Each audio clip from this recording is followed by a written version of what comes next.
New Fashion Era for lease or sale. For more details, contact 9966116399. నమస్కారం గురుగారు. శ్రీమాత్రే నమః. గురుగారు, మనం సంపూర్ణ జాతకం అనే సిరీస్ని స్టార్ట్ చేసాం.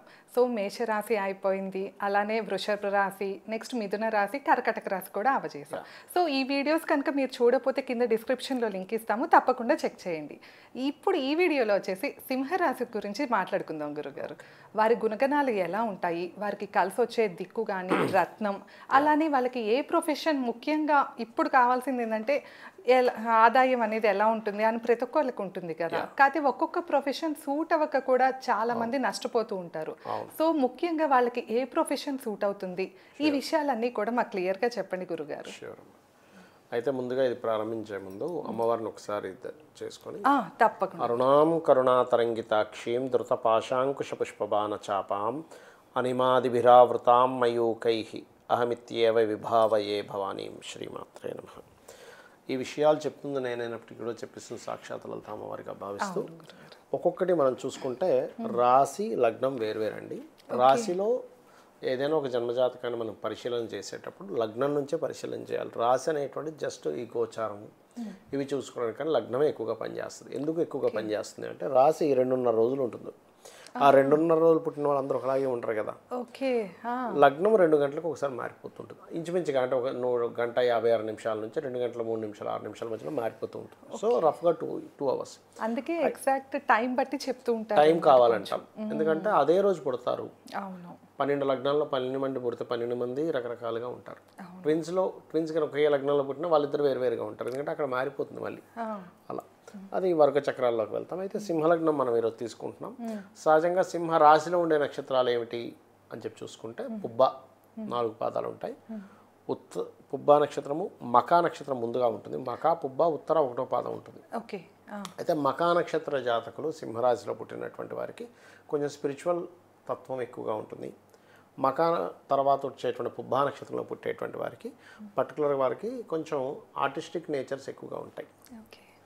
అండ్ ఉత్తర నక్షత్రం రవి యొక్క నక్షత్రం అయినందుకు వాళ్ళకి కొంచెం డిగ్నిఫైడ్ నేచర్ ఎక్కువగా ఉంటుంది. అయితే ఇవన్నీ ఒక ఎత్తు. అయితే మనం లగ్నం గురించి మాట్లాడుకుంటున్నాం కాబట్టి ఉదాహరణకు సింహలగ్నంలో పుట్టారు ఎవరైనా, అందరూ ఏమనుకుంటారంటే సింహలగ్నంలో పుడితే వీళ్ళకి కోపం ఎక్కువ, గర్వం ఎక్కువ అనుకుంటారు. అలా ఏమి ఉండదండి. డిగ్నిఫైడ్ నేచర్ ఎక్కువగా ఉంటుంది. యునిక్గా ఏదైనా చేయాలనే తపన ఎక్కువగా ఉంటుంది వీరికి. కొంచెం అంటే వీళ్ళు కొంచెం ఏదో చిల్లరగా చేయడం ఇష్టం ఉండదు వీళ్ళకి. ఏదైనా సరే కొంచెం రాయల్గా ఉండాలనే తత్వం ఇన్బిల్ట్గా ఈ లగ్నానికి ఉంటుంది. క్లాస్ మెయింటైన్ చేస్తారు. 99% ఆఫ్ పీపుల్ అలాగే ఉంటారు, అందులో ఎటువంటి సందేహం లేదు. అయితే ఎవరు పాడవుతారు, 1% పీపుల్ ఎందుకు తేడా వస్తుంది అంటే వాళ్ళ పర్సనల్ చార్ట్లో ఈ లగ్నంలో ఏదైనా పాపగ్రహాలు ఉంటే, లగ్నాధిపతి వెళ్ళి పాపగ్రహాలతో సంబంధం కలిగి ఉన్నప్పుడు వాళ్ళ కర్మ వల్ల వాళ్ళ యొక్క తత్వంలో మార్పు చెందుతుంది. అదర్వైజ్ మనుషులు వాళ్ళు అలాగే ఉంటారు. ఇక రెండో విషయం ధనాధిపతి అంటే వీళ్ళకి ఫైనాన్షియల్గా ఎలా ఉంటుంది, కుటుంబంతో ఎలాంటివి ఉంటాయి ఏమిటి అని చెప్పి చూసుకున్నట్లయితే ధన లాభాధిపతి బుధుడు అండి. ఈ బుధుడు వీళ్ళకి పూర్వజన్మ కర్మకారకుడు కూడా. అందుకని వీళ్ళ జన్మజాతకాల్లో బుధుడు కాబట్టి వీళ్ళు ఓన్గా ఏదైనా చేసుకోవడం వల్లే వీళ్ళ లైఫ్ బాగుంటుంది. వీళ్ళకి జాబ్ చేద్దామని చూస్తే మాత్రం అంతంత మాత్రంగానే ఉంటుంది. ఎక్కడో శుక్రగ్రహం బాగుంటే తప్ప. ఎందుకంటే ఈ లగ్నానికి శుక్రుడు దశమాధిపతి. ఎప్పుడైతే లగ్నానికి దశమాధిపతికి తృతీయాధిపత్యం కూడా వచ్చిందో మీరు గమనించండి. ఎనీ సింహలగ్న వాళ్ళకి కెరియర్లో సెటిల్ అవ్వాలి అంటే చాలా స్ట్రెస్ ఫీల్ అవ్వాలి. ఇంకెక్కడో దశమంలో ఒక గ్రహం ఉంది. ఎందుకంటే ఉద్యోగం చేయడం చాలా తక్కువ ఈ లగ్నంలో పుట్టిన వాళ్ళు. మ్యాక్సిమం ఏంటంటే ఏదైనా ఒక వ్యాపారం. అయితే అక్కడ కూడా మనం చెక్ చేసుకోవాల్సింది ఏంటంటే ధనాధిపతి ఎవరయ్యారు, బుధుడు అయ్యాడు. బుధుడు వ్యాపారానికి కారకుడు, ధన లాభాధిపతి. ఈ ధనలాభాధిపతి బాగుంటే ఖచ్చితంగా వ్యాపారంలో ఇంకా రాణిస్తారు, అందులో తిరుగులేదు. ఆ ధనలాభాధిపతి బాగోలేడు, అలానే ఉద్యోగం చేసే యోగం కూడా లేదు. అప్పుడు ఏం చేయాలి అంటే సర్వీసెస్ రిలేటెడ్ వ్యాపారాల్లోకి వెళ్ళాలి వీళ్ళు. లేకపోతే ఉన్న ప్రాంతాన్ని కాకుండా వేరే ప్రాంతానికి వెళ్ళి ట్రై చేసుకోవాలి. ఉన్న ప్రాంతంలోనే ట్రై చేసుకుంటే వీళ్ళకి ఉద్యోగం రాదు. సరే ఒకవేళ ఉద్యోగం కోసం బాగా బాధపడుతున్నారు, కొంతమందికి బాగా ఉద్యోగం చేయాలని ఉంటుంది చేయలేకపోతుంటారు. ఎందుకంటే శుక్రుడికి దశమాధిపత్యం వచ్చింది. ఇక్కడ పాపగ్రహాలకి వచ్చినటువంటి ఆధిపత్యము, శుభగ్రహాలకు వచ్చేటువంటి ఆధిపత్యము, ఆ ఆధిపత్యంతో పాటు ఇంకొక ఏ ఆధిపత్యం వచ్చిందనేటువంటిది చాలా ఇంపార్టెంట్ అక్కడ మనం చూడాల్సింది. ఓకే. అయితే ఎప్పుడైతే ఈ రకంగా మనకి శుక్రుడికి వచ్చిందో వీళ్ళు ఎక్కువగా అమ్మవారి ఆరాధన రెగ్యులర్గా కనుక చేస్తూ ఉంటే అప్పుడు వాళ్ళకి ఉద్యోగం వస్తుంది. అది కూడా ఉన్న ప్రదేశంలో వెతుక్కుంటూ ఉంటే రాదు. ఇది గుర్తుపెట్టుకోవాలి. దీంతో పాటు వీళ్ళకి లగ్నం నుంచి దశమ స్థానంలో ఏ గ్రహం ఉందో అది శుభగ్రహం అయితే పర్లేదు, పాపగ్రహం అయిందనుకోండి అప్పుడు ఆ పాపగ్రహం సంబంధించినటువంటి దానాలు ఇస్తూ ఉండాలి. ఉదాహరణకి ఇక్కడ కేతు నీచంలో పడతాడు, కేతు పడ్డాడు, అప్పుడు ఏంటండి అంటే అప్పుడు గణపతి ఆరాధన చేయడం అట్లా చేయాలంటే ఒక్కోసారి పాపగ్రహాల్లో నీచగ్రహం ఉంటే మరింత ఎక్కువ ప్రభావం చూపిస్తూ ఉంటుంది. అలాంటప్పుడు వాళ్ళకి ఉద్యోగం చేయరా అంటే కొంతమంది చేస్తారు, కానీ ఒకే దగ్గర ఉండరు, మారిపోతూ ఉంటారు. ఓ 3 నెలలు చేశారా మళ్ళీ ఇంకో 3 నెలలు గ్యాప్ లేదా 4 నెలలు గ్యాప్, ఏదో గవర్నమెంట్ జాబ్ వస్తుందని. ఎందుకంటే సింహలగ్నం కదా, రవికి సంబంధించింది కదా. చాలామంది జీవితాల్లో ఏం జరుగుతుంటుందంటే ఏదో గవర్నమెంట్కి రాస్తున్నానండి అని ఒక 10 ఏళ్ల క్రితం అడిగినా గవర్నమెంట్ కోసం నేను ట్రై చేస్తున్నాను అంటారు. 10 ఏళ్ళ తర్వాత అడిగినా కూడా గవర్నమెంట్ కోసం నేను ట్రై చేస్తున్నాను అంటే ఇగోండి ఇవి పడుతున్నాయి, టీచింగ్ జాబ్స్ పడుతున్నాయి, లేకపోతే ఇంకోటి ఏదో ఇవి పడుతున్నాయి అవి పడుతున్నాయి అవి ట్రై చేస్తున్నాయి ఇవి చేస్తున్నాయి ఇప్పుడు చదువుకుంటూ ఉంటారు. కారణం ఏమిటి అంటే వీళ్ళకి విద్యాయోగం మళ్ళీ బాగుంటుంది సింహలగ్నం వారికి, ఎందుకంటే 4 and 9th లార్డ్షిప్ వచ్చింది. అయితే ఇక్కడ ఈ 4 ఎప్పుడైనా ఒకటే గుర్తుపెట్టుకోవాలి, జన్మజాతకంలో ఒకటే ఇన్బిల్ట్ యోగాలు అనేవి పర్టికులర్గా ఉంటాయి. ఇప్పుడు ఈ లగ్నానికి ధన లాభాధిపత్యం బుధుడికి వచ్చింది, అంత మాత్రం చేత బిజినెస్ చేసే ప్రతి ఒక్కరు కోటీశ్వరుడు అవుతాడని కాదు. అక్కడ బిజినెస్ చేసే యోగం ఉంది. ఇక్కడ మీరు చూడండి, వ్యాపారంలో ఎవరైనా కానీ వ్యాపారంలో రాణించాలంటే వ్యాపారంలోకి వెళ్తేనే రాణిస్తాడు, వ్యాపారంలో నష్టపోవాలని వ్యాపారంలోకే వెళ్ళాలి. అంతే, చిన్నదో పెద్దదో బిజినెస్ ఫస్ట్ వాళ్ళు ఎంటర్ అవ్వాలి కదా. అంటే ఈ జాతకానికి ఎంటర్ అయ్యే యోగం ఉంది. అసలు కొంతమంది ఎంటర్ కూడా అవ్వరు కదా వ్యాపారంలోకి. ఈ జాతకుడికి ఎంటర్ అయ్యే యోగం ఉంది, లాభం కొంత పొందే యోగం ఉంది. కానీ అది ఎంత లాభం పొందుతాడు, చిన్న షాప్ పెట్టుకొని రోజుకు ఒక 500 ఎంతో సంపాదిస్తాడా, వరల్డ్ వైడ్గా చాలా పెద్ద మొత్తంలో సంపాదిస్తాడా అనేది డిపెండ్ ఆన్ మెర్క్యూరీ. అంటే ఇక్కడ మనం అర్థం చేసుకోవాల్సింది ఏంటి, ఆ మెర్క్యూరీని స్ట్రాంగ్ చేసుకోవాలి. వీళ్ళు ఫినాన్షియల్గా బాగా ఎదగాలంటే విష్ణు సహస్రనామాలు ఎక్కువగా వినాలి, చదవడం వినడం, అంటే దాన్ని స్ట్రాంగ్ చేసుకోవాలి. అంటే సింపుల్ ఏం లేదు, ఇప్పుడు ఒక వ్యక్తి ఒక రన్నింగ్ రేస్లో పాల్గొబోతున్నాడు, రోజు ప్రాక్టీస్ చేయాలి, రోజు గ్రౌండ్కి వెళ్ళి పరుగు తీగా స్ట్రాంగ్ అవుతాడు, అప్పుడు రేస్లో విన్ అవుతాడు. నువ్వు అసలు ప్రాక్టీసే చేయకుండా ఇప్పుడు క్రికెట్స్ ఆడుతుంటారు వీళ్ళందరూ, ధోని ఆ రోజు వచ్చి ఆడతాడు అనుకుంటున్నారు, రోజు ప్రాక్టీస్ చేస్తాడు, అంతే కదా.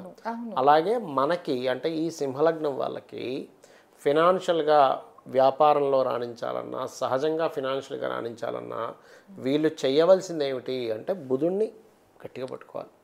లేదా ఒక్కొక్కసారి ఏమవుద్ది, బుధుడు నీచ పొందుతాడు, ఇక్కడికి వెళ్తాడు. అంటే ఈ అధిపతి ఇక్కడ నీచ పొందుతూ అష్టమంలో నీచపడ్డప్పుడు ఏమైపోతుంది, వ్యాపారాలు చేయడం నష్టపోవడం, వ్యాపారాలు చేయడం నష్టపోవడం.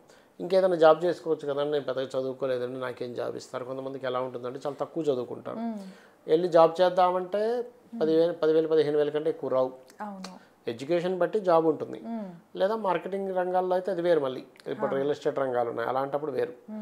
కానీ వీళ్ళకి జాబు బుధుడు పాడైనప్పుడు ఏమవుతుంటుందంటే అక్కడ వాళ్ళకి వ్యాపారము రాణించదు, అది రాణించదు. అలాంటప్పుడు బుధుడిని స్ట్రాంగ్ చేసుకుంటూ పెసలు దానంగా ఇవ్వాలి. అంటే ఇక్కడ ఎలా అంటే అది నీచబడి పాడైతేనేమో దానం రూపంలో క్లియర్ చేసుకోవాలి, బాగుంటేనేమో మంత్రం రూపంలో ఆ రూపంలో ఇంకొంచెం స్ట్రాంగ్ చేసుకోవచ్చు. అది అయితే ఇక్కడ ఏంటంటే మనం అర్థం చేసుకోవాల్సింది బుధుడు స్ట్రెంగ్త్ని బట్టి, బుధుడు ఏ గ్రహంతో కలిసి ఉన్నాడో దాన్ని బట్టి వాళ్ళకి ఆయా వ్యాపారాలు బాగా కలిసి వస్తాయి. ఇప్పుడు ఇక్కడే ఉన్నాడు అనుకోండి బుధుడు, ఉదాహరణకి అంటే 2nd హౌస్లోనే ఉన్నాడు అనుకున్నాం బుధుడు వీళ్ళకి ఫైనాన్షియల్గా చూసుకుంటే, అప్పుడు వీళ్ళకి వ్యాపారాలు ఖచ్చితంగా బాగా కలిసి వస్తాయి. 2nd lord 2nd house exalted, లగ్నంలో ఉన్నాడు, ఉన్న ప్రదేశంలో ఉంటే సెట్ కాదు వాళ్ళకి, వేరే ప్రాంతానికి వెళ్తే ధనం సంపాదిస్తారు. 3లో ఉన్నాడు అనుకోండి బుధుడు, అప్పుడు రియల్ ఎస్టేట్ రంగాల్లో బాగా రాణిస్తారు. మీడియేటింగ్, 3rd హౌస్ మీడియేటింగ్ కదా, బుధుడు మీడియేటింగ్ కారకుడు, 3rd హౌస్ అనేది మీడియేటింగు. దాని తర్వాత వీళ్ళకి రాజయోగాన్ని ఇచ్చే కారకుడు కుజుడు. సో ఇక్కడ ఎలా ఉంటుందంటే ఒక ప్లానెట్ తన యొక్క న్యాచురల్ తత్వం ఏమిటి, అది వెళ్ళి ఎక్కడ కూర్చుంది, ఆ కూర్చున్న దగ్గర నుంచి వీళ్ళకి ఇన్బిల్ట్గా ఏ యోగం ఉంది, 4th and 9th లార్డ్షిప్ ఉన్నందుకు అంటే చతుర్థ భాగ్య యోగం, అంటే భూముల మూలంగా భాగ్యం పట్టే యోగం ఉంది సింహం వారికి. ఆ భూముల మూలంగా భాగ్యం పట్టే యోగాన్ని ఈయన మీడియేటింగ్ చేస్తే ఈయన రాణించగలుగుతాడు 3లో బుధుడు ఉన్నప్పుడు. అంటే అసలు ఫస్ట్ మనలో ఏ స్కిల్ ఉంది, ప్రతి ఒక్కరు స్కిల్ పర్సనేనండి, ప్రపంచంలో పుట్టిన ప్రతి ఒక్కరికి ఒక స్కిల్ ఉంటుంది. బట్ వాళ్ళలో ఏ స్కిల్ ఉందని ఎలా గుర్తుపట్టాలో, ప్రతి ఒక్కడు ధనయోగ జాతకుడే, కానీ వాళ్ళకి ఎందులో ధనయోగం ఉందో మనం గుర్తుపట్టగలగాలి, అది తెలియాలి. అవును, ఎవరు నిరుకునేది కాదు నా ఉద్దేశంలో. వాళ్ళకి ఏ స్కిల్ ఉంది, వాళ్ళకి ఏ గ్రహస్థితి ఉంది, అది కనిపెట్టగలగాలి మనం. అర్థమైందండి అది.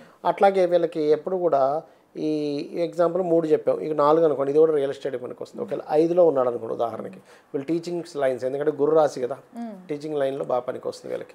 Teaching creativity related. 6లో ఉన్నాడు ఒకవేళ బుధుడు, జాబ్సే పనికి వస్తుంది. 7లో ఉన్నాడు అనుకోండి, వీళ్ళకి వివాహం అయిన తర్వాత నుంచి ఫైనాన్షియల్ గ్రోత్ పెరుగుతుంది. 8లో ఉంటే నీచ్ అని చెప్పుకున్నాం, వీళ్ళు షేర్ మార్కెట్ జోలికి వెళ్ళకూడదు. 9లో ఉన్నాడు అనుకోండి ఉదాహరణకి, 9లో ఉంటే కూడా ఇక్కడ కొంచెం ఇది కుజుడు రాశి అయినందుకు ఇక్కడ కూడా రియల్ ఎస్టేట్, మెషినరీస్ ఇట్లాంటివన్నీ పనికి వస్తాయి. దశమంలో ఉన్నాడు అనుకోండి, దశమంలో ఉన్నప్పుడు ఏంటంటే ఇక్కడ కూడా కొంతవరకు జాబుల పరంగా అయితే మార్కెటింగ్ రిలేటెడ్ జాబ్స్లో బాగా పనికి వస్తుంది. 11లో ఉంటే అగైన్ మళ్ళీ వీళ్ళకి ఈ బిజినెస్ యోగాలు ఇస్తుంది. 12లో ఉంటే మళ్ళీ బయట వేరే దగ్గరికి వెళ్తేనే బాగుంటుంది వీళ్ళకి లైఫ్ అనేది. ఆ రకంగా చూసుకుంటుంటారు. వేరే ప్రాంతానికి వెళ్ళి 12లో ఉంటే ఉద్యోగమే చేయాలి వేరే ప్రాంతానికి వెళ్ళి మళ్ళీ, లేదా సర్వీసెస్ ఇచ్చేటువంటి వ్యాపారాలు చేయాలి, అలా చూసుకోవాలి.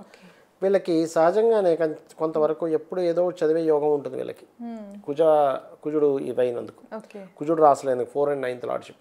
కానీ 4 and 9th లార్డ్షిప్ ఎంత బాగుంటే అంత భూముల పరంగా బాగా కలిసి వస్తుందండి. ఒక యోగం పట్టాలి వీళ్ళకి. ఈ జాతకులకి ముఖ్యంగా గురుచంద్రులు కనుక కలిసి ఉంటే వీళ్ళకి భూముల వల్ల బీభత్సంగా కలిసి వస్తుంది. సింహలగ్నం వారికి గురుచంద్రులు కనుక కలిసి ఉంటాయి. అంటే ఎలా అంటే ఉదాహరణకి ఓ 10 లక్షలు పెట్టి ఎకరంగా ఉన్నారు, అది ఒక 4-5 సంవత్సరాలు తిరిగి చూసరికి 5 కోట్లే కూర్చుంటుంది. ఓ 10 ఎకరాలు కొన్నారనుకోండి, 50 కోట్లు అయిపోయింది. ఎప్పుడు కొన్నదంత అప్పట్లో ₹1 కోటి పెట్టి కొన్నారు 10 ఎకరాలు. 50 times ₹1 కోటి 50 కోట్లు అవ్వాలంటే మామూలు విషయమా? ఎందులో పెడితే రావాలి మీకు డబ్బులు? అందుకని నేనేం చెప్తానంటే ఎప్పుడు కూడా మీరు ఎందులో ఇన్వెస్ట్మెంట్ చేస్తే మీకు డబ్బులు వస్తుందో తెలుసుకుంది, అది కూడా మీ సంపాదనే. మనం ఏదో ఉద్యోగం చేసో వ్యాపారం చేసో సంపాదించడం కాదు సంపాదన అంటే. ఎందులో ఇన్వెస్ట్మెంట్ చేస్తే మీకు డబ్బులు వస్తాయి, ఎప్పుడు ఇన్వెస్ట్మెంట్ చేస్తే డబ్బులు వస్తాయి, ఏ సమయంలో చేయాలి, ఏ మహాదశలో చేయాలి, ఏ అంతర్దశలో చేయాలి అనేది చాలా ముఖ్యమైనటువంటివి. సో అది గుర్తుపెట్టుకోవాలి. ఇదంతా పర్సనల్ చార్ట్ బట్టి క్లియర్ గా 100% ఉంటుందండి. కాకపోతే నేను ఏంటంటే భూముల వల్ల రావాలనుకోండి, గురుచంద్రులు అంటే గజకేసరి యోగమైనా ఉండాలి, లేదా ఈ కుజుడైనా బాగుండాలి. అప్పుడు వీళ్ళు భూముల వల్ల వీళ్ళు బాగా రాణిస్తారు. ఇక్కడ ఏంటంటే చూడండి, మన సొసైటీలో మనం చూస్తూ ఉంటాం, కొంతమంది ఏమో అక్కడ కొన్నానంటే వెంటనే డబ్బులు పెరిగి అంటారు. ఇంకో వ్యక్తి ఏంటండి 10 ఏళ్ల క్రితం కొన్నాము అదే రేట్లు, ఒక్క గజం కూడా పెరగలేదు అక్కడ అంటూ ఉంటారు. ఏమిటంటే మరి వీళ్ళు కొన్నారు వాళ్ళు కొన్నారు, వీళ్ళకి యోగం ఉంది వాళ్ళకి యోగం లేదు. కొన్నిసార్లు కబ్జాకు గురవుతుంది, కొన్నిసార్లు కష్టం వచ్చి దాన్ని అమ్మేయాల్సి వస్తుంది సంవత్సరంలోనే. బికాజ్ ఆఫ్ వాళ్ళకి దాని మీద యోగం లేనప్పుడు ఎవరికైనా ఒకటే నేను చెప్తా, మీకు దేంట్లో యోగం ఉందో చూడండి. బంగారం మీద ఇన్వెస్ట్మెంట్ చేస్తారా, గురువు రవి బాగుండాలి. భూముల మీద ఇన్వెస్ట్మెంట్ చేస్తారా, కుజుడు బాగుండాలి. లేదా వ్యాపారం మీద ఇన్వెస్ట్మెంట్ చేస్తారా, బుధుడు బాగుండాలి. ఇవి పర్టికులర్గా మీరు చూసుకోవాలి. 12వ స్థానం యాక్టివ్గా ఉందా, డెడ్ అయిపోయి ఉందా. 12వ స్థానం అనేది ఇన్వెస్ట్మెంట్ స్థానం కనుక మీకు డెడ్ ఇన్వెస్ట్మెంట్ అయ్యేటువంటి టైమ్స్ నడుస్తుంటాయి. ఆ టైంలో కనుక ఎవరైనా ఇన్వెస్ట్మెంట్ చేస్తే వాళ్ళు చేసే ఇన్వెస్ట్మెంట్ డెడ్ ఇన్వెస్ట్మెంట్ అవుతుంది. దీని మీద నేను కొన్ని లక్షలు ఖర్చు పెట్టి చెప్తున్నా అనుభవంతో. కొన్ని లక్షలు ఖర్చు పెట్టా, ఇది డెడ్ ఇన్వెస్ట్మెంట్ అవుతుందా లేదా అని చెప్పి తెలుసుకోవడం కోసమే దాదాపుగా 89 లక్షలు ఖర్చు పెట్టాను. తెలుసా మీకు? నమ్ముతారా? అంటే మీ ఎక్స్పీరియన్స్తో కావాలని ఆ టైంలో పెట్టి కావాలని పెట్టి నేను చూసా, కావాలని ఆ టైంలో డెడ్ ఇన్వెస్ట్మెంట్ అవుతుందా, నిజంగా ఇది వస్తుందా లేదా అని. మరి శాస్త్రం ఉట్టి నేర్చుకుంటే కాదు కదా, దాని మీద మేము ప్రయోగాలు చేయాలిగా, కొన్ని వేల జాతకాలు తీసుకోవాలిగా. కాబట్టి ఖచ్చితంగా జరుగుతుంది. డెడ్ ఇన్వెస్ట్మెంట్ టైం అని ఒకటి ఉంటుంది. ఆ టైంలో ఇన్వెస్ట్మెంట్స్ చేయకూడదు. వివాహం నడవని టైంలో వివాహం చేసుకోకూడదు. సంతానం ఈ టైంలో కరెక్ట్ కాదన్నప్పుడు చేసుకోకూడదు. వ్యాపారాలు అలాగే కొన్ని ఉంటాయి. ఎందుకు మనకు ముహూర్తం మంచి ముహూర్తం పెట్టుకున్నాము, అందరూ ఆ రోజుల్లో చేసుకున్నారు, కానీ ఎందుకు అవ్వలేదు అంటే బికాజ్ ఆఫ్ వాళ్ళు వివాహం చేసుకొని సమయంలో చేసుకుంటారు. కొంతమందికి ప్రేమ వివాహాలు కలిసి వస్తాయి, కొంతమందికి ప్రేమ వివాహాలు దెబ్బతింటాయి. అవి చూసుకోవాలి, చాలా ముఖ్యం. ఇక్కడ పెద్దలు చూసిన సంబంధమే కొంతమందికి బాగుంటుంది. అయితే ఇక్కడ ఈ జాతకంలో చూసుకుంటే సంతానం మంచి సంతానం ఉంటుంది వాళ్ళకి. కానీ ఈ సింహలగ్నంలో పుట్టిన వాళ్ళకి ఖచ్చితంగా ఒక స్త్రీ సంతానం ఉంటుంది, లేదా మిస్క్యారేజ్ అని అవుతుంది. అలా అవ్వలేదు 99% అవుతుంది. ఒకవేళ అలా అవ్వలేదు అంటే ఖచ్చితంగా సంతానం వీళ్ళ దగ్గర ఉండకుండా ఏ విదేశాల్లోనో బ్రతుకుతూ ఉంటారు, దూరంగానే ఉంటుంటారు. వీళ్ళకి సప్తమ షష్టమాధిపతి శని అయినందుకు వీళ్ళ జీవిత భాగస్వామికి లైఫ్లో ఎదుగుదల అనేటువంటిది ఉన్న ప్రదేశంలో ఉండకుండా వేరే ప్రాంతానికి వెళ్ళినప్పుడే వీళ్ళకి యోగం అనేటువంటిది పడుతుంది. ఉన్న ప్రదేశంలో ఇద్దరిలో ఎవరైనా ఒకరు కనుక దూరంగా వెళ్తేనే ఉంటుంది. అంటే ఏ సౌదీలోనో ఏ అమెరికాలోనో ఏ ఆస్ట్రేలియాలో జాబ్ వచ్చింది. కొంతమంది తెలియక ఈ విషయం తెలియక అంటే వాళ్ళ జన్మజాతకాల్లో అయితే ఇంకా ఎక్కువ ఉంటుందండి. ఇది మనం స్థిరంగా ఉండేటువంటి రాసుల గురించి మనం మాట్లాడుకుంటాం. వాళ్ళ పర్సనల్ చార్ట్లో ఆ కాంబినేషన్ ఉన్నప్పుడు దూరంగా వెళ్ళడమే మంచిది. వెళ్తేనే వాళ్ళకి ఎదుగుదల ఉంటుందండి, అదర్వైజ్ ఎదుగుదల ఉండదు వాళ్ళకి. పాపం కష్టపడుతుంటారు, ఏమిటండి ఎన్నో వచ్చి ప్రయత్నాలు చేస్తున్నాము మాకేంటో సక్సెస్ లేదంటారు. కారణం ఏమిటంటే వాళ్ళకి లాంగ్ వెళ్తే సక్సెస్ అయ్యే యోగం ఉంది.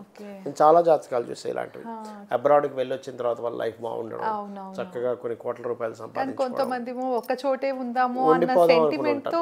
ఉండిపోతారు. ఇక్కడ మీకు సెంటిమెంట్లు కాదు పని చేయాల్సింది. మీ జాతకంలో ఏముందో ఇప్పుడు చిన్న ఎగ్జాంపుల్ అమ్మా, ఒక వ్యక్తికి పలానా వైటమిన్స్ తక్కువగా ఉన్నాయి బాడీలో, పలానా ఫుడ్ తింటేనే వస్తుందని ఉంది. ఇప్పుడు సింపుల్ ఎగ్జాంపుల్ ఒమేగా 3 టాబ్లెట్ అని ఉంటుంది, అది చేప యొక్క ఆయిల్తో తయారవుతుంది అది. ఇప్పుడు ఆ వ్యక్తికి డాక్టర్ చెప్పాడు నువ్వు ఒమేగా 3 వేసుకుంటేనే బాగుంటుందని. అమ్మో నేను వేసుకోనంటే నాకు సెంటిమెంట్ అంటే తప్పదు. అక్కడ నువ్వు తీసుకోవాల్సింది, నువ్వు ప్రాణం నిలబడదు. ఫస్ట్ సెంటిమెంట్ పక్కన పెట్టి నువ్వు ఫస్ట్ బ్రతకాలిగా. సిచ్యువేషన్ బట్టి ఎలా అయితే మనం హెల్త్ విషయంలో కేర్ తీసుకుంటామో సేమ్ యాజ్ ఇట్ ఈజ్ ఇక్కడ గ్రహస్థితి ఏం చెప్తుందో దాన్ని బట్టి మనం డెసిషన్స్ తీసుకోవాలి. అదర్వైజ్ వాళ్ళ లైఫ్లో ఎదగలేరు. పాపం కష్టపడుతుంటారు, వాళ్ళు నిజాయితీ పరుల మంచి వాళ్ళు కాదా ఇవన్నీ లేవు. చాలామంది అడుగుతుంటారు, ఏమండి మేము పూజలు చేస్తున్నామండి, మేమంతా నిజాయితీగా ఉన్నామండి, మేము ఎవరికి అన్యాయం చేయలేదని, మాకు కష్టాలు ఏంటండి అంటాడు. నేను ఒకటే చెప్తా, బాబు నీకు హెల్త్ ఇష్యూ వచ్చింది, నువ్వు నిజాయితీగా ఉన్నా హెల్త్ ఇష్యూ వస్తుందా రాదా? నీకు రావాల్సిందే కదా. ఏమన్నా నిజాయితీ పడిన అంటే నేను టాబ్లెట్ వేసుకోకుండా నాకు తగ్గుతుందని డాక్టర్ని అడగండి ఒకసారి. బాబు నీ నిజాయితీ అయితే సొసైటీకి మంచిది, నీ కుటుంబ సభ్యులకి మంచిది, నీకు మంచిది. కానీ అనారోగ్యానికి నీ నిజాయితీతో ఏం సంబంధం? అలాగే జాతకానికి కూడా ఏంటంటే పర్ఫెక్ట్గా అక్కడ ఏది ఉందో అది చూడాలి, అర్థమైందండి? అది అట్లాగే వీళ్ళకి ఏంటంటే కొంచెం ఈ బుధుడు 5-2-11 లార్డ్, గురువు 5-8 లార్డ్ అండి. వీళ్ళకు గొప్ప యోగం ఏంటంటే ఈ గ్రహాలు బాగుండి ఒక చక్కగా నీచభంగ రాజయోగం కానీ ఒక విపరీత రాజయోగం కానీ వీళ్ళకి కలిగింది అంటే వీళ్ళకి షేర్ మార్కెట్లో విపరీతంగా కలిసి వస్తుంది. బట్ ఈ కాంబినేషన్ చూడాలి, అంటే ఇవి కలవాలి. ఈ గురువు వెళ్ళి ఈ బుధరాశులు లేదా బుధుడు వచ్చి గురు రాశులు ఇట్లా సంథింగ్ కాంబినేషన్ కలిసి ఒక్క నీచభంగ రాజయోగమైనా ఒక్క విపరీత రాజయోగమైనా ఉండి మంచి మహాదశ నడిచిందంటే వారెన్ బఫెట్ పేరు వినే ఉంటారు మీరు షేర్ మార్కెట్లో. అంటే లైఫ్లో ఎప్పుడో ఒకసారి ఆ కాంబినేషన్ వస్తుందా గురుగారు? అందరికి రావాలని లేదు, ఆ కాంబినేషన్ ఉండాలి. ఉండి నీచభంగ రాజయోగం విపరీత రాజయోగం ఉన్న వాళ్ళకి మాత్రం. ఎందుకంటే నేను కొన్ని వేల జాతకాలు ఒక 10,000 జాతకాలు తీసుకున్నాను. తీసుకొని ఎందుకు వీళ్ళకి షేర్ మార్కెట్లో బాగా కలిసి వచ్చింది, ఎందుకు వీళ్ళకి కలిసి రాలేదు అంటే మొత్తం అమ్మేసుకున్నారు, ఆస్తులు కూడా అమ్ముకున్న కేసెస్ నేను చూశాను. ఉట్టి షేర్ మార్కెట్ ఆయనకి ఏం పని ఉండదు, ఏ జాబు చేయడు, వెళ్తాడు షేర్ మార్కెట్ చేసుకుంటాడు, గంట సేపు డబ్బులు సంపాదించుకునే జాతకాలు చూశారు. ఎందుకు వస్తుంది వాళ్ళకంటే ఈ కాంబినేషన్ ఉంటుందమ్మా. 2-5-8-11 ఒక నీచభంగ రాజయోగం లేదా ఒక విపరీత ఫార్ములా ఇది. ప్రతిదీ కూడా ఒక క్యాలిక్యులేషన్తో నడుస్తుంటుంది మన లెక్క. ఇప్పుడు గ్రహాలు ఒక లెక్కతో తిరుగుతున్నాయి, ఇష్టం వచ్చినా తిరగట్లేదు అవి. చంద్రుడు సరిగ్గా 27 రోజులకి మొత్తం రాసులు తిరిగేసి వస్తున్నాడు నెల రోజులకి. రవి సరిగ్గా రోజుకి ఈ సమయానికి ఉదయిస్తున్నాడు, అంతేకాని ఇష్టం వచ్చినప్పుడు ఉదయించట్లే. ఒకరోజు 9 గంటలకి, ఒకరోజు 8 గంటలకి, ఒకరోజు 6 గంటలకి ఉదయించట్లే. ఆయనకు రోజుకి 4 నిమిషాలు తేడాతో ఆయన ఉదయిస్తూ ఉంటాడు. ఆ లగ్నం తేడా 4 నిమిషాలు లగ్నం తేడా వస్తుంటుంది, అవునా? ఆ ఉదయించడం ఎందుకు అదే టైంలో ఎందుకు జరుగుతుంది? ఉదయం పూట ఎందుకు ఉదయిస్తున్నాడు? సాయంత్రం పూట ఉదయించవచ్చు కదా. అంటే గ్రహాలన్నీ కూడా ఒక్కొక్క రాశి శని 2.5 సంవత్సరాలు బతుకుతున్నాడు, అంటే మారుతున్నాడు. దాన్ని బట్టే జీవుడి యొక్క బ్రతుకంతా కూడా ఉంటుంది. అంటే దీన్ని బట్టి ఏంటి ప్రతిదీ క్యాలిక్యులేటివ్గా నడుస్తుంది. యోగాలు కానివ్వండి, ఒక యోగం పట్టడం కానివ్వండి, ఒక అవయోగం పట్టడం కానివ్వండి, దీన్ని మనం జన్మజాతకంలో తెలుసుకోవాలి. సో సింహలగ్నంలో పుట్టిన వాళ్ళకి వాళ్ళ జీవిత భాగస్వామి పర్టికులర్గా దూరంగా వెళ్ళొస్తే వాళ్ళ లైఫ్ టర్న్ అవుతుంది, ఇంకందులో తిరుగులేదు. వీళ్ళకి మ్యారేజ్ ఏజ్లో యోగం ఉంటుంది గురుగారు? ఒకటేనమ్మా, ఎప్పుడు కూడా ఉట్టి లగ్నాన్ని పట్టుకొని మ్యారేజ్ చెప్పకూడదు. కాకపోతే వీళ్ళకి ఎలా ఉంటుందంటే మ్యారేజ్ చేసుకునే వాళ్ళ లక్షణాలు చెప్పచ్చు కొంతవరకు. అంటే వీళ్ళలో ఒకరు డిగ్నిఫైడ్గా ఉంటే ఒకరు ప్రతిదీ కూడా వాళ్ళకి అందించేలాగా సేవ చేసేలాగా ఉంటారు. అది సింహలగ్నానికి కానీ, కర్కాటక లగ్నానికి కానీ, మకరానికి కానీ, కుంభానికి కానీ గుర్తుపెట్టుకోండి. ఈ 4 లగ్నాలకు ఉండే స్పెషాలిటీ ఏంటంటే ఒకరికొకరు అరే అన్నీ చేసి పెట్టాలి, అన్నీ నేనే చూసుకోవాలన్నట్టుగా ఉంటుంది వీళ్ళకి. సింహలగ్నం అంటే ఎవరికైనా కావచ్చు, సింహలగ్నం వాళ్ళకి పార్ట్నర్ అయినా అలా ఉంటారు, లేకపోతే వీళ్ళకి పార్ట్నర్ అయినా చేస్తారు, వీళ్ళైనా వాళ్ళకి చేస్తారు, అలా ఉంటుంది. ఎందుకంటే ఇక్కడ లగ్న సప్తమాలు శని రవులు. శని రవి అంటే ఏంటి, ఒకరికి ఒక్కరైనా ఖచ్చితంగా వాళ్ళ కోసమే పూర్తిగా అన్నీ చేసి పెట్టడం. కొంతమంది ఇళ్లలో మనం చూస్తుంటాం, ప్రతిదీ ఆవిడ తీసుకొచ్చి అందిస్తుంటుంది. టవల్ దగ్గర నుంచి, బ్రష్ దగ్గర నుంచి అన్నీ. బ్రష్ చేసుకోవాలి ఇప్పుడు అనగానే పేస్టేసి ఇలా ఇస్తుంది, టీ తాగుతున్నా అనగానే టీ ఇస్తుంది, స్నానంకి వెళ్తున్నా అనగానే టవల్ ఇస్తుంది. అట్లా ఉంటుంది. ఒక్కోసారి భర్త కూడా చేయొచ్చు. ఇలాంటిది సింహలగ్నంలో ఈ యోగం ఉంటుంది. ఓకే, అయితే పిల్లల మంచి భవిష్యత్తు ఉంటుంది. పిల్లలకి గురువు పాడవనంతసేపు పిల్లలకి ఏ ఇబ్బంది రాదు. వీళ్ళకి పిల్లలు ఓన్గా చదువుకుంటారు, మంచి విద్యావంతులు అవుతారు, పిల్లలు మంచి జ్ఞానవంతులు ఉంటారు. వీళ్ళకి అందులో ఎటువంటి డౌట్ లేదు. ఓకే, కాకపోతే ఇక్కడ ఏంటంటే వీళ్ళకి చంద్రుడు కనుక పాడైతే వ్యసనాల పాలవుతాడు, ఎక్కువగా డ్రింకింగ్లోకి వెళ్తారు చంద్రుడు పాడైతే. ఇది పాడవడం అనేటువంటిది మనకు బయటికి చూడడానికి బాగా అనిపిస్తుంది, కానీ ఇక్కడ ఏదైనా పాపగ్రహాలు ఉన్నాయి చంద్రరాశుల్లో, శని వచ్చి కూర్చున్నాడు, ఖచ్చితంగా డ్రింకింగ్ హ్యాబిట్స్లోకి వెళ్ళిపోతారు సింహలగ్నం వారు. సో అది ప్రధానంగా చూసుకోవాలి. కాబట్టి ఇక్కడ నేను చెప్పేది ఏంటంటే ఎప్పుడైనా సరే, ఇప్పుడు ఈ కొంతమంది లగ్నాన్ని చూసి ఈ డైరెక్షన్ బాగుంటుందండి అంటారు, అలా కాదు. ఎప్పుడు కూడా వాళ్ళ పేరులో ఉండే మొదటక్షరాన్ని తీసుకొని ప్రాపర్టీ ఏ ఫేసింగ్ తీసుకోవాలో తెలుసుకోవాలి. దట్ ఈస్ వర్గు శాస్త్రం. ఇంకొక ఆప్షన్ ఉంది, ఇంకా మనం ఇన్డెప్త్గా వెళ్ళాలి అంటే వాళ్ళ పర్సనల్ చార్ట్లో రాహుకేతువులు ఎక్కడ ఉన్నారో చూసుకోవాలి. ఇది east, south, west, north, east, south, west, north, east, south, west, north ఇలా తీసుకోవాలి. మేషం నుంచి తీసుకొని ఏ రాసుల్లో అయితే రాహు ఉన్నాడు అంటే, ఉదాహరణకి ఇక్కడ రాహు ఉన్నాడు అనుకోండి, ఈస్ట్ డైరెక్షన్ వాళ్ళకి బాగుంటుంది, వెస్ట్ బాగోదు, కేతు ఇక్కడ ఉంటాడు, ఇక్కడ రాహు ఉంటే ఇక్కడ కేతు ఉంటాడు. సో అప్పుడు వాళ్ళకి ఇది నార్త్ సైన్ కాబట్టి నార్త్ బాగోదు, సౌత్ బాగుంటుంది, అట్లా తీసుకోవాలి. అదే దట్ ఈస్ సెకండ్ ఆప్షన్.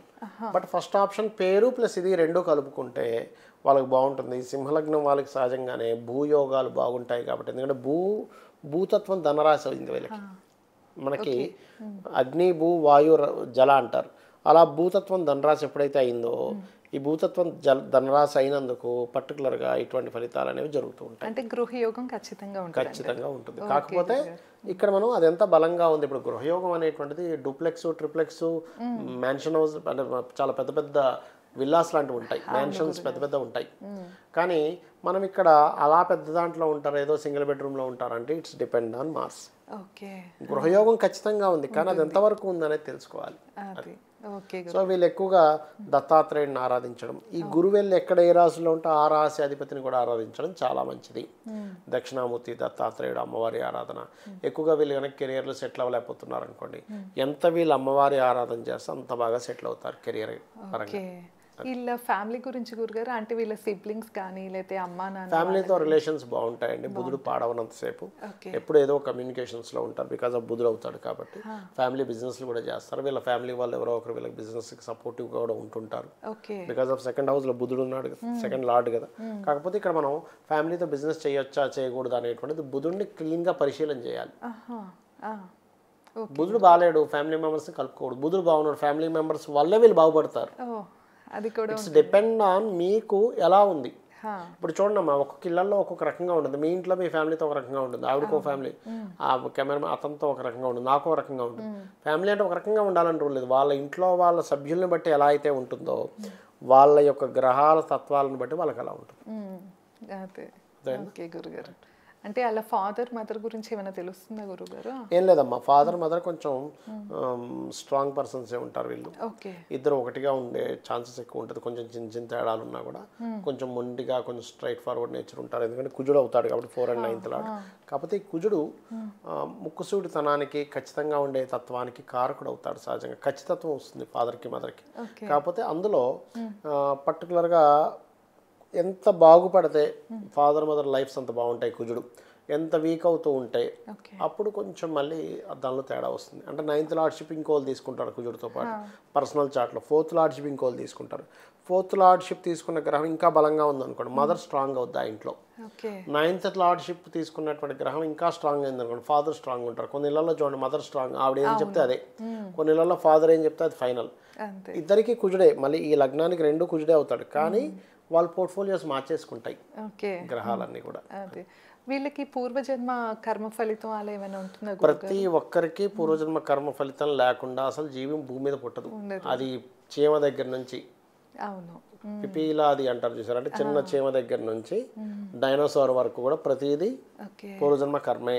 పూర్వజన్మ కర్మ అది మంచి చెడు రెండు ఉంటాయి. మంచి వల్ల ఏమో మంచి అనుభవిస్తాడు, చెడు వల్ల ఇబ్బంది పడతాడు. అది రోగ రూపంలోనో రుణరోగ శత్రుస్థానం అంటారు. సో వీళ్ళకి పూర్వజన్మ కర్మను అందించేటువంటి గ్రహాలు శని బుధుడు అవుతారు. ఈ శని బుధుడు ఎంత బాగుంటే వీళ్ళ పూర్వజన్మ కర్మ అంత అద్భుతంగా ఉందని అర్థం చేసుకోవాలి. అంటే వాళ్ళు పెద్ద కష్టపడరు, అంటే పెద్ద కష్టాలు ఏముండవు. ఏదో పొద్దున్న జన్మించాడా, తల్లిదండ్రులు మంచి సెటిల్ అయి ఉన్నారు, వీళ్ళకేం ఫైనాన్షియల్ ప్రాబ్లమ్స్ ఏ ఉండవు. చక్కగా స్కూల్లో వేస్తారు, అక్కడ చదివేసుకుంటాడు, చక్కగా ఉద్యోగం సంపాదించుకుంటాడు, మంచి భార్య, అలా వెళ్ళిపోతుంది. అలా కాకుండా పాడైంది, ఇప్పుడు ఎగ్జాంపుల్స్ శని పాడయ్యాడు అనుకోండి, ఇంకా హెల్త్ ఇష్యూస్ రావడం, మంచి భర్త రాకపోవడం, మంచి భార్య రాకపోవడం, ఏ బిజినెస్ చేసినా ఇబ్బంది రావడం. బుధుడు పాడైతేనేమో ఏ బిజినెస్ చేసినా వీళ్ళ లైఫ్లో దెబ్బతింటూ పోతుంటారు. శని పాడైతే జీవిత భాగస్వామితో ఇబ్బంది పడడం, హెల్త్ ఇష్యూస్ ఇబ్బంది పడడం జరుగుతూ ఉంటారు. నర్వ్స్ రిలేటెడ్ హెల్త్ ఇష్యూస్ ఎదుర్కొంటారు శని కనుక పాడైతే వీళ్ళకి. ఎందుకంటే ఇద్దరు నర్వ్స్ కారకుడే, బుధుడు శని ఇద్దరు కూడా. అందుకని రత్నం వీళ్ళకి కలిసి వచ్చే రత్నం ఏది గురుగారు? ఎప్పుడైనా ఒకటే, ఇక్కడ ఏంటంటే సహజంగా ఏంటంటే సర్వే త్రికోణ నేతారు అని త్రికోణాధిపతులు పెట్టుకుంటారు. అంటే ఎట్లాగా కెంపు, కనకపుష్యరాగము, పగడం పెట్టుకుంటారు. కాకపోతే నేనేం చెప్తానంటే ఎప్పుడు రత్నాన్ని ఎంపిక చేసుకునేటప్పుడు లగ్నాధిపతి శుభుడు కదా, పంచమాధిపతి కదా, భాగ్యాధిపతి కదా అనే కాన్సెప్ట్ బేసిక్ లెవెల్ వరకే. అసలు ఎంత ఇంప్రూవ్ అయ్యాయి, అవి మీకు ఎంతవరకు సపోర్ట్ చేస్తున్నాయి. ఇప్పుడు చిన్న ఎగ్జాంపుల్ చెప్తా చూడండి. ఇంట్లో వాళ్ళే ఉన్నారు, ఆయన ఒక బిజినెస్ పెట్టాడు, కానీ ఇంట్లో చదువుకున్న పిల్లవాడు ఆ బిజినెస్కి సంబంధించి చదవలేదు, తెలియదు. అప్పుడు ఇంట్లో వాళ్ళని పెట్టుకుంటాడా, బయట వాళ్ళని పెట్టుకుంటాడా? ఇంట్లో వాళ్ళు ఉన్నా సరే పెట్టుకోడు. ఏమంటే ఈ అబ్బాయి ఇంజనీరింగ్ కాదు చేసింది, మెడిసిన్ చేశాడు, నేను చేసేది కన్స్ట్రక్షన్స్, వీడిని ఏం తీసుకెళ్ళాలి అక్కడ, ఏదో ఉంటాడు. కానీ అందులో రెండో అబ్బాయి కనుక కన్స్ట్రక్షన్స్ ఫీల్డ్లో చేస్తున్నాడు అనుకోండి, ఇంజనీరింగ్ చేస్తున్నాడు అనుకోండి, సెకండ్ అబ్బాయి ఉన్నాడు, అప్పుడు సెకండ్ అబ్బాయిని తీసుకుంటాడు ఆ తండ్రి. ఫస్ట్ అబ్బాయిని పిక్ చేసుకోడు, వీడు మెడికల్ చదివాడు, వీడిని నేను కన్స్ట్రక్షన్లో తీసుకెళ్ళి ఏం చేయాలి, చదువు వేస్ట్ అయిపోద్ది ఫస్ట్ వాడిది, అక్కడ సరిగ్గా రిజల్ట్ రాదు. అలాగే ఈ మూడిట్లో ఏది బాగుందో చూడాలి, పాయింట్ నెంబర్ 1. రెండవది, వీళ్ళు అసలు ఏం కోరుకుంటున్నారు, ఏదైనా రత్నం పెట్టుకునేటప్పుడు వీళ్ళ డిజైర్ ఏంటి, వీళ్ళు ఏ ఎక్స్పెక్టేషన్స్తో పెట్టుకుంటున్నారో అది మ్యాచ్ అయ్యే రత్నం ఉందా లేదా చూడాలి. ఇవేవీ లేవు అన్నప్పుడు రత్నం జోలికి వెళ్లకుండా చక్కగా రుద్రాక్ష వేసుకోవడం మంచిది. వీళ్ళు దశముఖి రుద్రాక్ష వేసుకుంటే చాలా మంచిది, కెరియర్ పరంగా బాగుంటుంది. ప్రెసెంట్ అంటే ఈ 2025 కానీ కొంచెం ఫ్యూచర్లో కానీ ఎలా ఉంటుంది? ఇప్పుడు ప్రెసెంట్ వీళ్ళ కేతు ఇక్కడ ఉన్నాడు. కేతు ఇక్కడ ఉన్నప్పుడు ఏమవుతుందంటే ఇక్కడ వీళ్ళకి కొంచెం ఆధ్యాత్మికంలోకి ఎక్కువ వెళ్ళడం, కొంచెం చిత్ర విచిత్రం కావడం, ఏదైనా టెస్ట్లు చేయించుకుంటే కూడా రివర్స్లో రావడం, ఇదేంటి ఇలా ఉంది, టెస్ట్లో ఇలా ఉంది, మీరు చూస్తే ఇలా ఉన్నారనడం, ఇలాంటివి జరుగుతుంటాయి. సప్తమంలో రాహు ఉన్నందుకు ఏదైనా వివాహ సంబంధాలు, విదేశీ సంబంధాలు కుదురుతాయి వీళ్ళకి. సప్తమంలో రాహు ఉన్నందుకు. లాభంలో గురువు ఉన్నందుకు మంచిదే. తర్వాత గురువు మనకి ఇంకో 2 నెలల్లో మారిపోతున్నాడు. నెక్స్ట్ మే నుంచి 1 ఇయర్ పాటు ఇక్కడ గురువు ఉంటాడు కాబట్టి కొన్ని తీర్థయాత్రలు, పుణ్య సంబంధించినవి, కొన్ని సేవా సంబంధించిన వాటిలోకి ఎక్కువగా వెళ్తారు వీళ్ళు. అయితే వీళ్ళకి అష్టమశని నడుస్తుంది, అష్టమశని నడుస్తున్నందుకు కొన్ని నిందలు పడతారు, దాని గురించి టెన్షన్ పడాల్సిన అవసరం లేదు. కాకపోతే 6th లార్డ్ 8th కదా, గోచారంలో కొంతవరకు విపరీత రాజ్యం కూడా ఏర్పడిందని కొంతమంది హ్యాపీగా ఉండాలి. ఓకే, ఫైనల్గా గురుగారు వీళ్ళకి ఎప్పుడైనా అస్సలు టైం బాగాలేదు అన్నప్పుడు ఏం చేయాలంటారు? గురువు దత్తాత్రేయుడమ్మ, గురువు వీళ్ళని బాగా రక్షిస్తాడు. ఎందుకంటే పంచమాధిపతి గురువు కదా, గురు మంత్రం లేనట్లయితే మనకి దిగంబర శ్రీపాద వల్లభ దిగంబర, ఓం దక్షిణామూర్తయే నమః లేనట్లయితే సూర్య నమస్కారాలు. ఎందుకంటే లగ్నాధిపతి రవి కదా, వీళ్ళు స్ట్రాంగ్ అవ్వాలి కదా. ఫస్ట్ టైం బాగాలేనప్పుడు ఏంటి, మనిషి స్ట్రాంగ్ ఉండాలి. బాగోపోవడము బాగుండడం రెండూ జరుగుతాయి. అలాంటి మన మహాభారతంలో వాళ్ళు కూడా అరణ్యాలు పాలయ్యారు, స్ట్రాంగ్ అయ్యారు ఆ టైంలో. సో మనం స్ట్రాంగ్ ఉండాలంటే సూర్య నమస్కారాలు చేసుకుంటుండాలి. ఓకే గురుగారు, విన్నారు కదండి. సో సింహరాశి గురించి గురుగారు ఎంతో క్లియర్గా చెప్పారు. సో మీరు ఏమన్నా పర్సనల్ జాతకం చెప్పించుకోవాలి అంటే కింద గురుగారు నెంబర్ ఇస్తున్నాం కదా, మీరు గురుగారితో మాట్లాడి మీకు ఏం డౌట్స్ ఉన్నా కూడా చెప్పించుకోవచ్చు. ఇదేనండి ఇవాళ వీడియో. మీకు కనుక ఈ వీడియో నచ్చినట్లయితే లైక్ చేసి, షేర్ చేసి, ఎలా అనిపించిందో మాకు కామెంట్ చేయండి. మరిన్ని ఇంట్రెస్టింగ్ వీడియోస్ కోసం మన ఛానల్ సబ్స్క్రైబ్ చేసుకోండి. ధన్యవాదాలు. నమస్కారం గురు. శ్రీమాత్రే నమః.